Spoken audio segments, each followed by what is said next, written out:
ನಮಸ್ಕಾರ ಸ್ನೇಹಿತರೆ, ಇತ್ತೀಚಿನ ದಿನಗಳಲ್ಲಿ cyber crime is ramping very much. Cyber ಕ್ರಿಮಿನಲ್ಗಳಲ್ಲಿ ನಮ್ಮ ಮೊಬೈಲ್ ನಂಬರ್ ಹೇಗೆ ಸಿಗುತ್ತೆ?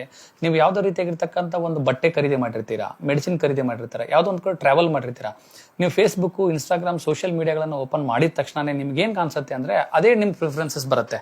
ಹೇಗೆ ಸೋಷಿಯಲ್ ಮೀಡಿಯಾ ಗೊತ್ತಾಗ್ತಾ ಇದೆ ಅನ್ನೋದಕ್ಕೆ ಸಿಂಪಲ್ ಫಸ್ಟ್ ಪ್ರಿಫರೆನ್ಸಸ್, ನೀವು ಗೂಗಲ್ ಅಲ್ಲಿ ಹೋದಾಗ ನಿಮ್ಮ ಸಫಾರಿ ಆಗಿರ್ಬೋದು, ನಿಮ್ಮ ಕ್ರೋಮ್ಗಳಲ್ಲಿ ಲಾಗಿನ್ ಆದಾಗ ನಿಮ್ಮ ಇಮೇಲ್ ಐ ಡಿ ಲಾಗಿನ್ ಆಗಿರುತ್ತೆ. ಇಮೇಲ್ ಐ ಡಿಲಿ ಲಾಗಿನ್ ಆಗಿದೆ ಅಂದ ತಕ್ಷಣ ನಿಮ್ಮ ಇಮೇಲ್ ಐ ಡಿ ಮುಖಾಂತರವಾಗಿ ನಿಮ್ಮ ಪರ್ಚೇಸಿಂಗ್ ಇಮೇಲ್ಸ್ ಬಂದಿರುತ್ತೆ.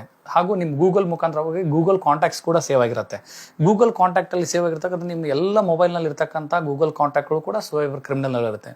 ನೀವು ತೆಗೆದುಕೊಂಡಿರ್ತಕ್ಕಂಥ ಒಂದು ಫೋಟೋಸ್ ಇರುತ್ತೆ, ನೀವು ಗೂಗಲ್ ಡ್ರೈವ್ ಅಲ್ಲಿ ಅಪ್ಲೋಡ್ ಮಾಡಿರ್ತಾರೆ. ಇದು ನಿಮ್ಮ ಖಾಸಗಿತನಕ್ಕೂ ಹಾಗೂ ನಿಮ್ಮ ಗೌರವಕ್ಕೂ ಕೂಡ ಧಕ್ಕೆ ಆಗಬಹುದು.